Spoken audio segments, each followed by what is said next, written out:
Hi friends, இப்போ மகாநதி பார்க்க போகிறோம். மகாநதியில் எப்படியோ குமரன் வந்து கன்வின்ஸ் பண்ணிட்டாங்க நம்ம கங்காவை. சரின்னு சொல்லிட்டு கிளம்பும் போது புருஷனுக்கு நல்ல சட்டை எடுத்து வைக்கணும், இந்த சட்டை எடுத்து வைக்கிறாங்க, அந்த சட்டை எடுத்து வைக்கிறாங்க. இவ்வளோ லவ் இருக்குது, அப்புறம் ஏன் அதை வந்து ஒத்துக்க மாட்டேங்கிறீங்க அப்படிங்கிற மாதிரி ஆயிடுச்சு. சரி பரவாயில்ல விடுங்க, மனுஷனாக பிறந்த எல்லாருக்கும் ஈகோன்னு ஒன்று இருக்குமே அப்படிங்கிற மாதிரி ஆயிடுச்சு. அதுக்கப்புறம் ஷூட்டிங் பார்க்க போகலான்னு சொல்லிட்டு எல்லாரையும் கூப்பிட்டா யமுனா நான் வரலங்குது, நீ உட்காந்துடுறி, வாழ்க்கையை அழிச்சிக்கிட்டு உட்காந்துடுறி அப்படிங்கிற மாதிரி ஆயிடுச்சு. கடுப்பாய் கத்தி விட்டாங்க. அப்புறம் மொத்த பேர் ஷூட்டிங் பார்க்க போகணும்னு சொல்லிட்டு கிளம்பி போயிட்டாங்க. மறுநாள் காலையில் விடுதுங்க, ஆஃபீஸ் போகணும்னு கிளம்பி போயிட்டாங்க.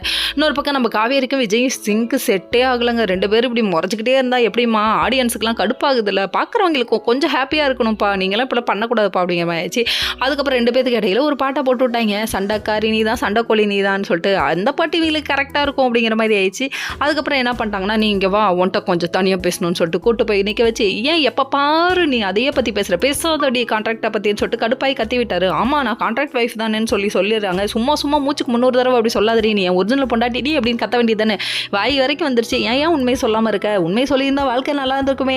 சும்மா உண்மை சொன்னால் வாழ்க்கை ஜம்முன்னு சும்மா கும்முன்னு இருக்கும்ப்பா, ஏன்ப்பா நீ அதை சொல்லாமல் இருக்க அப்படிங்கிற மாதிரி ஆயிடுச்சு. இவங்க தப்பாக நினைக்கிறதும் அவங்க தப்பாக நினைக்கிறதும் வாயை விட்டு பேசினதாப்பா எல்லாம் வெளியே வரும் அப்படிங்கிற மாதிரி ஆயிடுச்சு. ஒன்றுமே சொல்லாமல் இவங்க உட்காந்துருக்காங்க.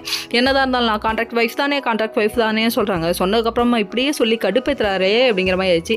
என்ன தாண்டி பிரச்சனை சொல்லி தொலைண்டி, அப்போ தானே வாழ்க்கையில் சரி பண்ண முடியும்னு சொல்கிறாங்க. இதெல்லாம் பார்த்ததுக்கு எரியிற நெருப்பில் எண்ணெயில் ஊற்றுற விதமாக இவங்க ப்ரொமோ ஒன்று விட்ருக்காங்களே. ஐயோ நிவின் வரணுமா, அதை இவங்க பார்க்கணுமா, தப்பாக நினைக்கணுமா, அச்சோச்சோ இவங்க எலும்பு தாங்க முடியலடா சாமி அப்படிங்கிற மாதிரி இருக்குது. எப்படியோ வெண்ணிலாவை கூட்டு வந்து நிற்க வைக்கும் போது தான் உண்மை வெளியே வரும்னு நினைக்கிறேன். அதுக்கப்புறம் மனசில் உள்ள லவ் ஆட்டோமேட்டிக்காக வெளியே வரப்போகுது. நான் வெண்ணிலாவில் போல காவேரியை தான் லவ் பண்ணுறேன், ஐயோகோ அப்படின்னு சொல்லிட்டு ஒரு குமர போகிறாருன்னு நினைக்கிறேன். சரி என்ன தான் வெயிட் பண்ணி பார்ப்போம். மும்மாரமாக எல்லாரும் ஈகராக வெயிட் பண்ணி காத்திருக்கிறது எதுக்காக, நம்ம விஜயும் காவேரியும் சேர்றதுக்காக. ஓகே.